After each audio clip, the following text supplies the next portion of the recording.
Hey guys, Ryan Sprague here. As you all know, the Somewhere in the Skies podcast is always free to consume, but it isn't free to create. That's why I've started the Somewhere in the Skies Patreon campaign. On a monthly basis, you give what you think the show is worth. You'll be helping the show continue, grow, and to be something truly communal. And remember, there are rewards for each level of contribution, and the list is only growing. So please, help Somewhere in the Skies now by becoming a patron. To contribute and to learn more, visit www.patreon.com/somewhereskies. Thank you for your support. And now, on with the show.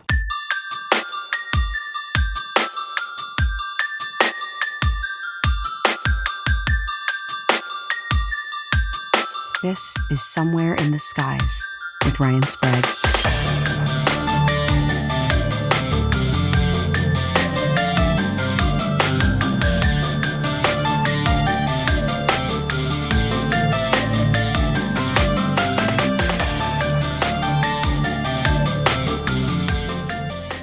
I have the Master of Ceremonies, my good friend, my colleague, Alejandro Rojas, here to talk about the 27th Annual International UFO Congress and Film Festival, which runs February 14th through the 18th at the Weekapaw Resort and Conference Center in Scottsdale, Arizona. Alejandro, thank you so much for coming here today, my man. Oh, I'm happy to be here. Always a pleasure to talk to you, buddy. Always. I mean, last year was my first ever public speaking event on UFOs, and that was at your Congress. I mean, talk about like trial by fire, man. I'd never done it before, and I went up there in front of all those amazing people that you guys have come every year. It was a blast. It was so much fun. And not many people know this, but I also volunteered for many years before that because I just loved the work you guys do, and I loved coming out there every year from New York City. So this is the conference of all conferences. It brings people from all over the world. So before I blabber about it and fawn over it, why don't you maybe tell some of our listeners what exactly the UFO Congress is? All right. Well, it's the largest UFO conference. In fact, we have the Guinness World Record for it. There are some others that are kind of more alien-based that are getting pretty big. Alien Con, like that one's big for ancient aliens. But we focus on much more. In fact, ancient aliens people, a lot of them will say, I'm not a UFO researcher. I'm into something else. So that's what it is. We feature investigators, researchers, for the most part. So people that are actually doing something out there like yourself. So, I mean, I thought you did excellent. It was great to have you there. And I knew you would do a good job. Sometimes you're rolling the dice with some people, but Yeah. I think you did better even than I expected. I was laughing. It was a lot of fun. Oh, well, thank you. Not laughing at you.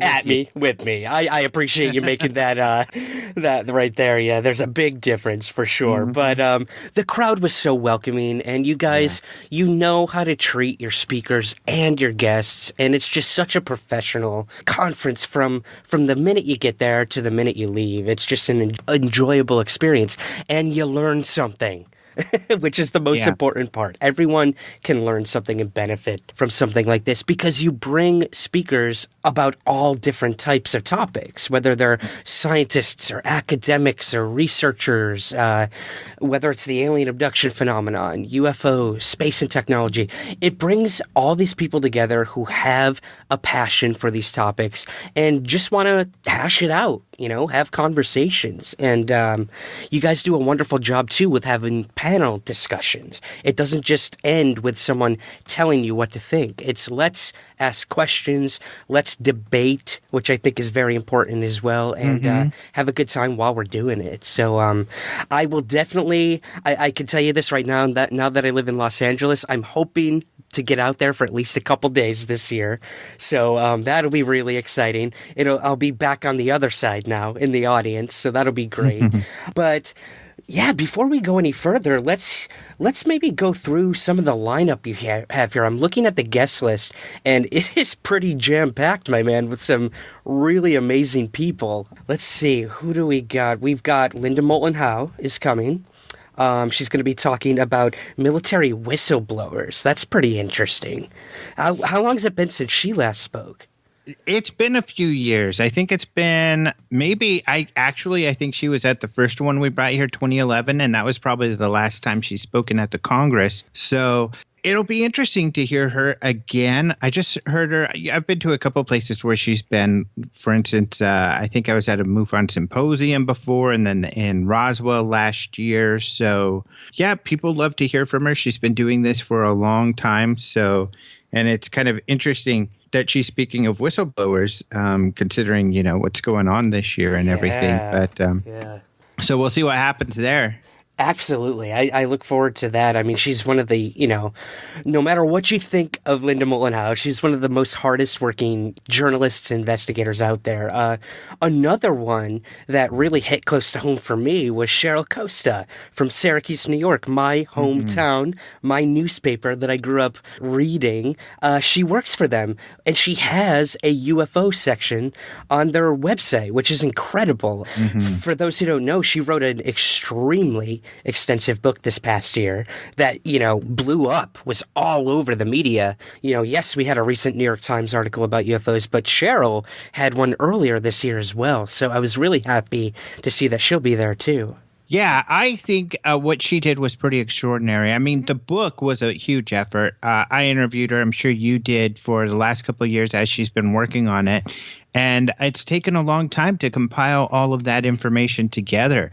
But once the book came out, the other side of things, the other thing that she did that was really important, I think extraordinary, that she needs to get a lot of credit for, is she went out there and marketed her book. And she did what we all should be doing with information is, first of all, what she has is credible, but getting out there and talking to those media outlets, making them understand why this is important.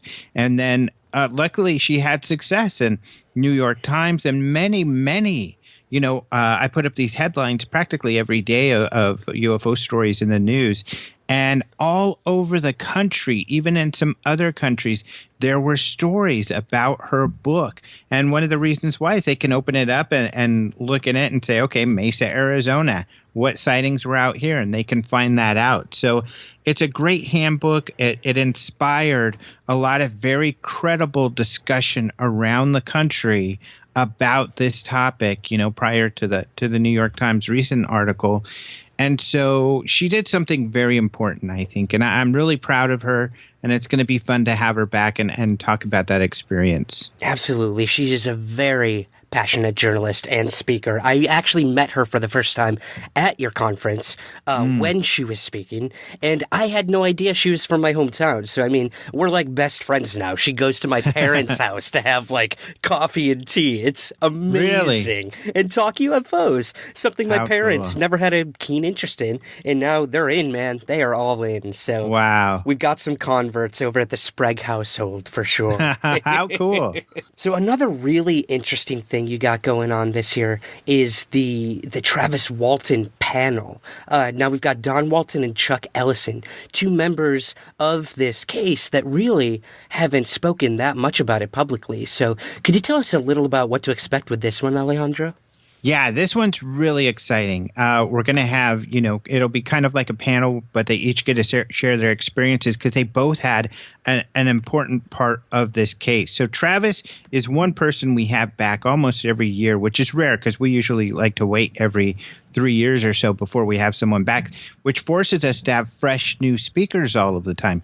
However, these people related, like you said, have not spoken really. They've only spoken once before. So Karen, the owner of the Congress, she ran a conference for Travis, a 40th anniversary conference, and she did a lot of work to find people who had never spoken before or hadn't been out about this occurrence. And she found a lot of people, and the two that she was able to get to come and talk who hadn't spoken before was Chuck Ellison and Don Walton. Don Walton, of course, is Travis's brother. He shared incredible experiences of what their family went through, even having to almost get in a fight with reporters and stuff like this. So very cool stuff to share. And Chuck Ellison was amazing. He was the police officer who was first on the scene. So when those guys couldn't find Travis and they're freaking out, they called the police, and the police said, okay, meet one of our officers in this parking lot. and the person they met was Chuck Ellison. And none of these guys had seen Chuck Ellison for 40 years. Since the event occurred, they were, for the first time, met him at the conference. And Travis had never met him because, he wasn't there. Not there. So they had no idea what he was going to say. And to me, this adds to the credibility. They didn't care. I mean, they weren't worried or afraid of what he would have to say. And what he had to say was incredible. The Q&A, the way he answered the questions. If you're a subscriber to the UFO Congress video portal, or if you came to that conference, then you will have seen how incredible a moment it was. So to have him back and to share this with this audience, a bigger audience, is really cool. So yeah, I think this is only the second time these guys have gone on stage to talk to audiences about this, and they're in for a treat, that's for sure, because it's really good stuff. Absolutely. And like you said, I mean, the guy hasn't talked about this in 40 years, like you said. That's amazing. That there has to be a reason that he is publicly speaking at UFO conferences now. He must firmly believe that what happened to Travis happened and that there is something to this. This wasn't this cover-up of a possible murder of Travis, as many claimed back when it happened. So I'm interested to hear what comes of that for sure. Well, what was cool about last time also when he did this is a lot of people have questions. Why did the police do this? Why did the police do that? And he's able to answer the questions, and it makes sense. And there are great questions that people ask that as someone not in law enforcement, we wouldn't understand. So I think that our audience will do the same, ask some great questions, and Chuck will give some great answers. So this is going to be great. I'm so excited about this. Absolutely. And what I think is really cool this year, Alejandro, is a lot of people always think that the UFO field is wrought with let's be honest, it's a boys' club. But I was really excited to see the list of female speakers you have this year. I mean, you've got Yvonne Smith, Jennifer Stein, Alice Druffel, the daughter of Ann Druffel. Am I correct? That is correct, and I've always strived to do this, to bring, make sure so I'm cognizant of the issue of that there are too many men that speak at most of these conferences. And so I do my best. But having Karen involved now, she can do better than I can. And there is a different perspective. There is a different set of interests, I think, between the sexes, the genders.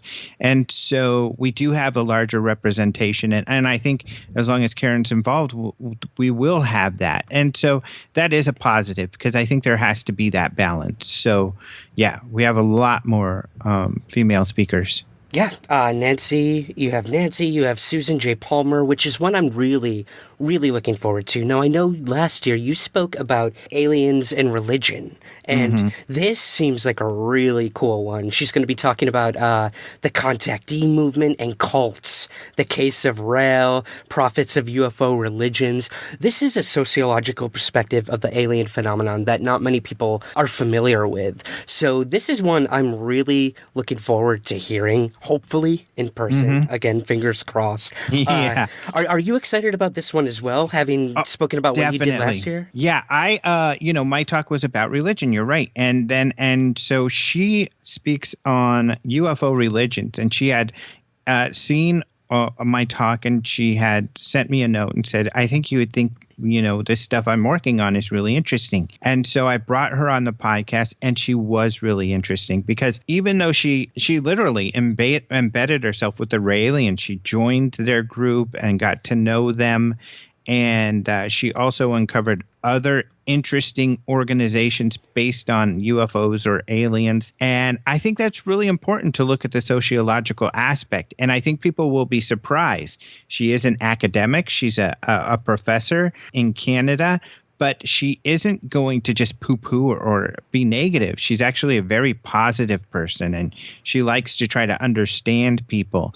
And I think that what she's going to share is going to be very interesting. I find her work really interesting, so I hope people really like it. I think they will. I think so too. It's definitely like a portion, a subset of the topic that you don't hear about often. So that's really cool. You have Michael Carter, who's going to be talking about the spiritual transformation of the experiencer. Michael was a big part of my book, was a big part of my lecture last year at your Congress. So that's really cool. I know he sort of took a break from talking about this for a while, but he's back. It looks like he's ready to bring some new revelations about what he's learned. That's really cool to see him on the list. Michael Carter is interesting too. Yeah, again, it is kind of religion and ufology, but he's more about the Bible, and he is kind of more about ancient aliens. That's why he's on the television show, which is something that I don't have as strong of an interest in as many. However, even though we don't necessarily share the common interests, and on that respect, there are many other things we do, and he is just such an incredible person. Whenever I interview him, I feel better. I feel like a counseling session. I just feel happy and positive, and he is just an absolute wonderful person. He's a great guy, and so I think that the audience is going to love him. I have no doubt. He took a break, and so we weren't able to get him. I think it was last year or the year before, so as I've been trying to get him. And so finally it's working out this year, and I'm really happy about that.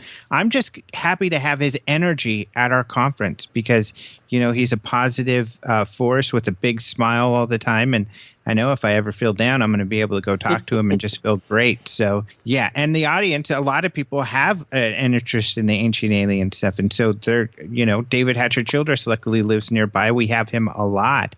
And he'll probably be passing by at the conference.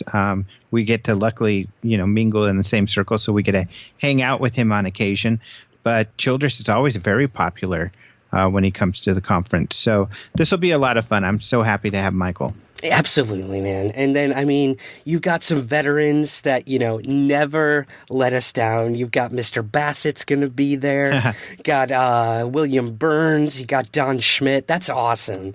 I can't wait to see what these guys have been up to, Don's taken some heat. We all know this in the past couple years. So it's refreshing to see him coming back with something as interesting as talking about J. Allen Hynek. Yeah. Did he know the truth about what he was investigating? That's a question we've all had. We had a wonderful book that came out about Hynek this past year. We've got this new Blue Book television series premiering. I think this is a perfect time for what Don's doing. I agree. Hynek is a really important figure and one that I always try to focus on and remind people that he existed because he's essentially pretty much the grandfather of ufology, at least civilian UFO research. So he's very important. Many people don't know how close Don was, that Don worked for him. He was an actual investigator for him. And so Don is the perfect person to talk about this. A funny little side note is that Don Schmidt was working with Hynek in Kufos when the Roswell incident became popular, and he thought it was silly. He thought they'd be able to go to Roswell for the weekend and debunk the whole thing. Little did he know it would begin to encompass his life, like it has now, and that's what he's known for. So that ought to be great. Bassett, of course, is always so high energy and a lot of fun. He's the biggest cheerleader. People get so excited and they get so jazzed up. It's almost like I would imagine like it is going to some evangelical church. People just so excited. Mm-hmm. So of course that's going to be great. He's been gone. He's been out of country for a while. So it's going to be cool to hear what he has to say when he gets back. And who was the third person you mentioned? Bill Burns. Bill Burns, yeah. Bill Burns rarely does conference appearances. And, luckily it's the importance of keeping open contact with people. Luckily, I do keep in contact with Bill Burns. I was able to write a review about his newest book, Edison versus Tesla, and the ghost phone type of thing they were working on the Huffington Post. And so we've kept in contact. And I've been trying to get him at our conference for years. He just doesn't do conferences really. And so I'm super excited to have him. His wife, Nancy, who I've never met, I've talked with, will be coming, and I'm excited to meet her. And he's always got some very interesting perspectives. And so who I don't have any clue what he's going to talk about, but I know it will be controversial, and I'm sure people are going to love it. Well, that's it. That's the trust you put in someone like Bill. I mean, he's going to bring something to the table that are going to leave people arguing for the whole week, and that's what we need. Exactly. One of the things you guys do there, Alejandro, is you bring people that we haven't heard from before. And many people may have read some of his books, but he hasn't done many lectures. And that's my friend and colleague, Robbie Graham, who I recently did some work with on a new book, UFOs Reframing the Debate. And this is pretty cool. You've got him and Bryce Zabel, two guys pretty well known, one in Hollywood and one who talks all about Hollywood and UFOs. So that is a great duo right there. Yeah, so this is a lot of fun. Bryce Zabel, of course, he's a good friend. He's a Hollywood guy. He used to be in charge of the Academy Awards. He's making movies and TV shows, but he's really into UFOs. In fact, he's working on a Betty and Barney Hill movie right now. And Dan Aykroyd said he's interested and said the script was amazing and is trying to help him to get Spielberg to direct it. So I don't know if that'll happen, but this is some recent news that Bryce was able to share with us. So Bryce is going to be great. He's high energy. Last time he spoke was a few years ago, and it's still to this date the best PowerPoint I've ever seen. And I know this PowerPoint he's working on is really – he uses the AV stuff in it really well. And so I think, just for the PowerPoint alone, I thought his talk last time was amazing. So I know he's going to be great high energy this year too. We put him right before the speaker banquet on Wednesday night because that way we have this good high energy going into it. And then Robbie, speaking of controversy, Robbie Graham wants to be very controversial. And so this ought to be interesting. And what the heck, like you said, controversy is good. It gets people talking. It's kind of his first and last talk in ufology. He says that he might get out of UFOs altogether. We'll see if that happens. People have said they're going to get out, and they haven't before. Oh, but, yeah. We've all said that. Yeah, we've all said that here or there. I've said it probably dozens of times. Yeah. But so he's going to be great. I'm really excited. I don't think he's the type he'll really offend people. And it's funny because sometimes people like him who are professional, they feel like they're going to be harsh, but they're not as harsh as others who are less professional are. So Absolutely. It comes across as just thoughtful. And he is a very thoughtful, intelligent thinker. And that's what's great about Robbie. So this is going to be exciting. Absolutely. The British accent doesn't hurt either. That always softens the blow. Yeah, I'm really looking forward to hopefully meeting Robbie in person for the first time. So that's great. We've got a few more names here before I want to get to some prime ones that I know both you and I discussed we're really looking forward to. We've got Haktan Akdogan from Turkey. That's pretty awesome. Mm-hmm. Have you seen him talk before or anything? I've never heard him talk, but I've read several articles pertaining to what he's doing, which I think is amazing. Again, we think of this as a very Western phenomenon. To see that these things are happening all over the world and being investigated, that's extremely important and very exciting. That's really cool. Yeah, we've got Dr. Bob Gross, who's going to be talking about Kecksburg. That's pretty cool. He's a scientist. You have a aerospace engineer, T.L. Keller, is going to be talking about the hypothetical, propulsion that these craft might be using. Yeah, essentially, he's going to be talking about he's going to be speaking about some of these things be top secret military aircraft. And or are they not? And that's kind of what he's going to be exploring.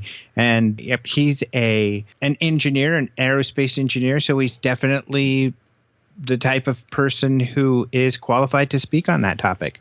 I would say so, for sure. I mean, and you could even connect Susie Hansen, who you have speaking as well, in terms of alien technology. She seems to be looking at more as a consciousness thing, which I think is pretty cool, too. We hear more and more about this. The past X-Files episode, this new season, dealt with this as well.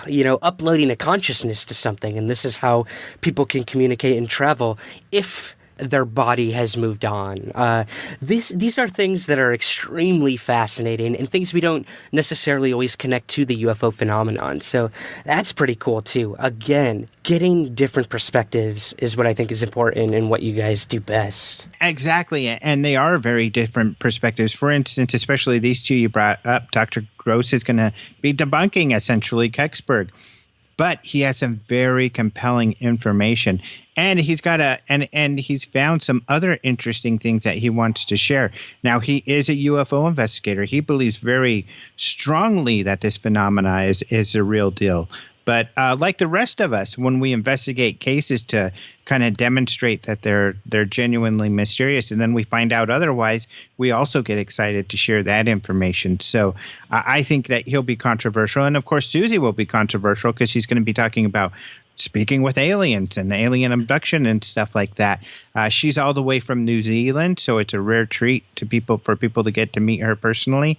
But she has worked with scientists such as Dr. Rudy Shield on her theory. So she's been she's tried to kind of bring that credibility to what she's doing. That's great, man. And I mean, look, you got New Zealand, Turkey, England. You guys are really going international this year. And I think it's in the name, it's there, and I'm really excited for that. I'm also very excited about two of your speakers. Now, one of them is in the film biz, one is not, but this TV special scared the living daylights out of me when I was a kid. I thought it was real, man. I thought it was real. And now I'm learning that maybe it was at least based on a real event. This is Dean Alioto. He's going to be talking about his famous alien abduction found footage film and the conspiracy behind it. How did you get in touch with this guy? He got in touch with me, which is a really cool. And he said, "Hey, I'm the guy who made that, this film. And I would like to, I've never talked about it. People are always talking to me about it. I know there's this conspiracy theory that it's real, and I want to clear the air. And I've got this whole idea of how I want to do this and talk about it. That'll be a lot of fun. And would you be willing to have me do that?" And of course, I was just like, that's a no-brainer, of course, because I'm like you. That show, it was found footage, first person, like Blair Witch, many, many, many years before the Blair Witch. And it was scary. Now, I didn't think it was real, but I was kind of like, is this real? Is it not? And watching it by myself at night. I was a few years older than you, so I think I was a teenager by then. And it was really, really freaky. But here's, once the show was over, they had credits. And in the credits, you saw Alien 1, Alien 2, Alien 3. Yeah. So that confirmed my suspicions. But there are a lot of people. I guess even at the Congress, years before we had it, there were a couple of people who came up and did a whole lecture about how this video is real. And so that's one of the reasons he thought it would be funny to come to the conference and say, look, guys, this is my student project. However, like you said, he wants to share that I didn't just make this up, obviously. It's because I'm interested in the topic. And he's going to be sharing his whole background and how this all worked. And he shared some of that with me, and it's really, really interesting. And I think it's some insight into, in this case, a filmmaker who brought his passion, which was his interest in UFOs and aliens, into his work, and just kind of the really weird situation that it created. Mm-hmm. I can't wait to hear about that. Mm-hmm. That's so cool. As a fellow filmmaker, I love to hear the process. And when it comes to the alien topic, even more. So that's really cool. Sort of the last guy I want to focus on here, Alejandro, is Alan Holt. This is really cool. A retired NASA project manager. What is he going to be talking about? Yeah, this is really cool. So Alan Holt has been around. And people don't know this because he's been kind of behind the scenes. He's been a consultant for MUFON. He's worked with a lot of the other big names in this field that we would recognize, but he's always worked in the background because he's been working for NASA for decades. Well, he's finally retired. And again, this is someone that Karen was friends with. Karen found, and he hasn't really wanted to come out and talk about his interests and his discoveries, but she was able to talk him into it. And now he's more willing to do it now that he's retired. So finally, for the first time, even though he's been in the background for a while, he's going to come and share his thoughts. So really, his title of his talk and his description is a little enigmatic. It's a little vague. And I think that is purposeful on his part. But I'm very confident that his talk is going to be really interesting. And I'm just hoping that, and I believe that he'll be continued now that he's retired to be more involved with this field. And he's going to be a great asset for us all who are doing, some serious research. So, yeah, this is great. This is really, really good. This is going to be another one that's going to be terribly interesting. Awesome. Again, can't wait. If I can't make it to that one, I will definitely be getting the DVD of that one. Or people can go to the video portal, and for just a few bucks, you can have access to all those videos and past videos. So that's including yours. Yes, I completely forgot about that. Yes, that from all different years as well. Am I correct? Mm-hmm. Cool. You are correct, yeah. Now, we have, I believe I mentioned her, but we have Jennifer Stein talking about crop circles. Always great to hear from her. Amazing documentarian. And then we have our two regulars. We have Ben Hansen and Yvonne Smith. Yvonne will be doing the experiencer sessions, I assume. Yep, you're right. Yep, which is always cool. I've sat in on a few of those. The press is not allowed into these events. It's very personal. That's where you get to hear people talk about their experiences, whether it's an abduction experience, a close encounter. It's a safe place for people to come together and talk about it. Really cool. Yvonne's an amazing, amazing person. If I were ever to have an abduction experience, that is the person I would want to talk to. And then we have Ben Hansen doing the Night Sky Watch. Yep. Always as awesome. usual. Yep. We always have him doing that, and Yvonne then also moderates the abduction panel that we host. We have one every year for the abduction researchers to get together and kind of talk and to be able to answer questions. And it kind of gets back to your other point about having the panels, because we always tell the speakers, they're like, I would like to answer some questions from the audience. And I tell them that's fine, but you got to make that room in your talk. And they never do. Never. Mm-hmm. They take up the whole time. So we like to do the panels because that's where a lot of the panels are Q&A from the audience. So that's where they get to ask their questions. I love it. I love the. And then Ben's awesome, and of course the night vision stuff is so fun.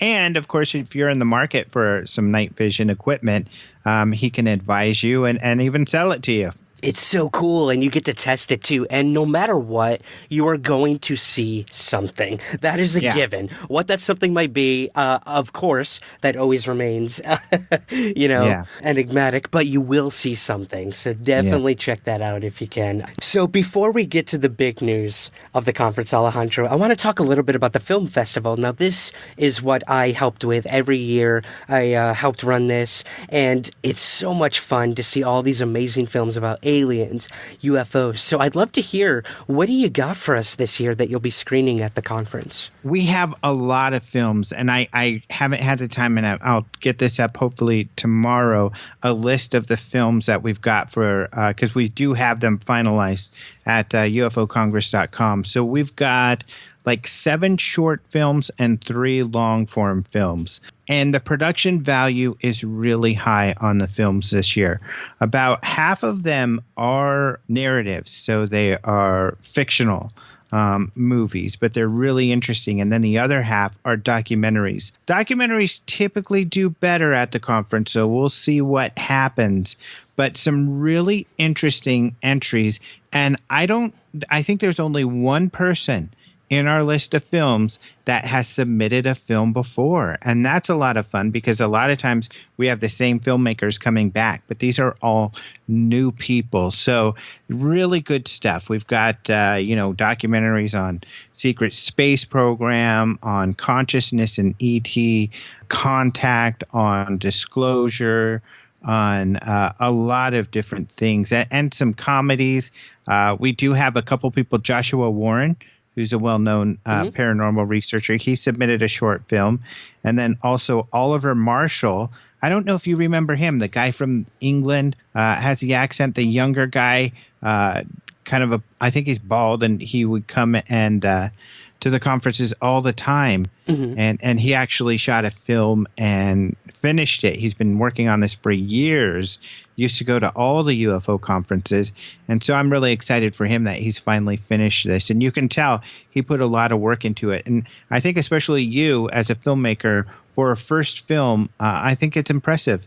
So this ought to be a lot of fun. I always get excited to see what the reaction that people have to the films will be. Absolutely. And again, it's bringing new people into the field. And also, these films can be distributed worldwide. So that's just getting the message out even more. Even if it's fiction, there's something to be gleaned from that, always. You know, we live in a field wrought with half-truths and trying to decode what might be in that fiction. So no matter what, I have no doubt that it's going to be an awesome set of films. And I look forward to seeing who gets up there with the alien statue this year, the EBE Awards. Always love that. It's like our version of the Oscars, right? Yeah, and it's a lot of fun to award the people with them, and it's going to be fun. The big news that you dropped on us this week at your website at openminds.tv was that, and ufocongress.com, is you got the one and only man responsible for this. I mean, not the only one, but definitely the man behind the Pentagon secret UFO program. Tell us how this happened. Yeah, this is definitely the man of the hour. So I can't reveal all of the way that I received. And that's what's funny about all of this. So, for instance, I just interviewed Leslie Kane for my podcast. There's a lot that she can't share. There's certain things that Louise can't share. I've been talking with Tom DeLonge. There's certain things he can't share. But really, luckily, I've been talking with Tom. And it's kind of through that relationship and through some sleuthing on my own that I was able to get a hold of him. But what was really cool was, I asked him if he would want to be involved with the conference, and it was a no-brainer for him. He was so excited. He wanted people to know that people that research UFOs and are into this topic were an inspiration to him, that they could sacrifice or, jeopardize their reputation and their relationships to be into this field and to investigate it. And he says that inspired him to bring, what he's brought to the public, this whole revelation that the Department of Defense has been taking UFOs seriously and researching them for years. And so he is a very, very humble person. He is just really cool. So he was very excited to speak with the conference. There have been some gatekeepers in place, and so it was great when we could finally connect, because he had told me that he had expressed to people that he wanted to be involved with the conference, because I've been talking to Tom and some of his people for a while now, and I've been told, and that's why we've kept the Saturday open. They keep telling me, yeah, well, we want to do something. We haven't figured out what. And they keep telling me that and telling me that. And of course, the New York Times story blew up, probably bigger than even they expected. So they have been really busy. So luckily we were able to arrange this. Now, unfortunately, he was planning on being there in person because he wanted to answer questions from the audience. And he's like, I don't want, nothing held back. I want everyone to ask any question. He's like, I know there's people with fringe ideas, but we don't know that they're not right. He's like, I don't know that. Just because they're talking about wild things, what I know is what I know, and I can share that, but I don't know that these people are all wrong. I'm open to the possibility that some of these people, the most crazy idea could be the one that we discover is the truth. So he's very open to all of the different ideas people have. But unfortunately, a personal situation caused him to change his schedule, and there's something he just cannot miss during the weekend of the conference. So he has said, no problem, we can get together and film an interview with him with questions that we get from the public. And so people can send their questions to Alejandro at ufocongress.com. And we'll be able to answer the questions. And the other thing is, luckily I have some relations with some of the people in the group, like Leslie Kane and Tom, who can vouch for us and say, hey, these guys are pretty cool. So that helped. That's incredible, man. The opportunity to ask the head of this program what he did, what he thinks is going on, and what possibly they discovered in their time investigating it. That's a rarity. So everyone, I urge you to send your questions to Alejandro. Can you give us that again? Definitely do. Yeah, Alejandro at UFOcongress.com. And Alejandro is spelled, because some people are probably like, how the hell do I spell that? It's ALEJANDRO at UFOcongress.com. And most likely many of you have been like me. You've watched these media interviews, but they're not versed in this field. They're not asking all the questions. They're not asking the right questions. You know, they're only asking 3 or 4, and half of those are just off topic or in the wrong direction, I feel. So finally, we're going to be able to ask him the questions we all want to ask. And I told him, you know, I want to ask questions that may be difficult, but what are really people are looking for. And I tell people often, I'm not doing this in the spirit just to get at you, but to make sure that, you know, we get the answers to the tough questions out there. And he's like, are you kidding? He's like, you ask me whatever, no problem. Some things I won't be able to get into, and I'll tell you that. But yeah, ask me whatever you need to ask. And so this ought to be great. That's awesome. And we have to remember that the reason Luis left the program is because of the secrecy behind it.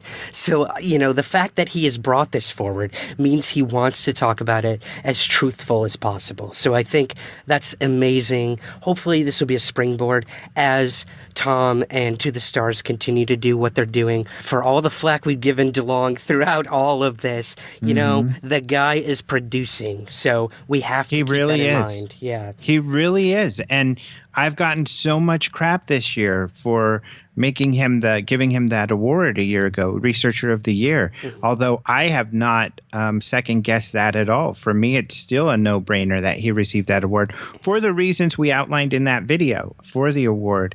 And luckily, there's been a lot of validation, because I've had a lot of people come to me and say, okay, we gave you a lot of crap about DeLong, but he did come through. And so that's been nice. He sure did, and it's only beginning from what he's telling us, so awesome. We'll see. Yeah, absolutely.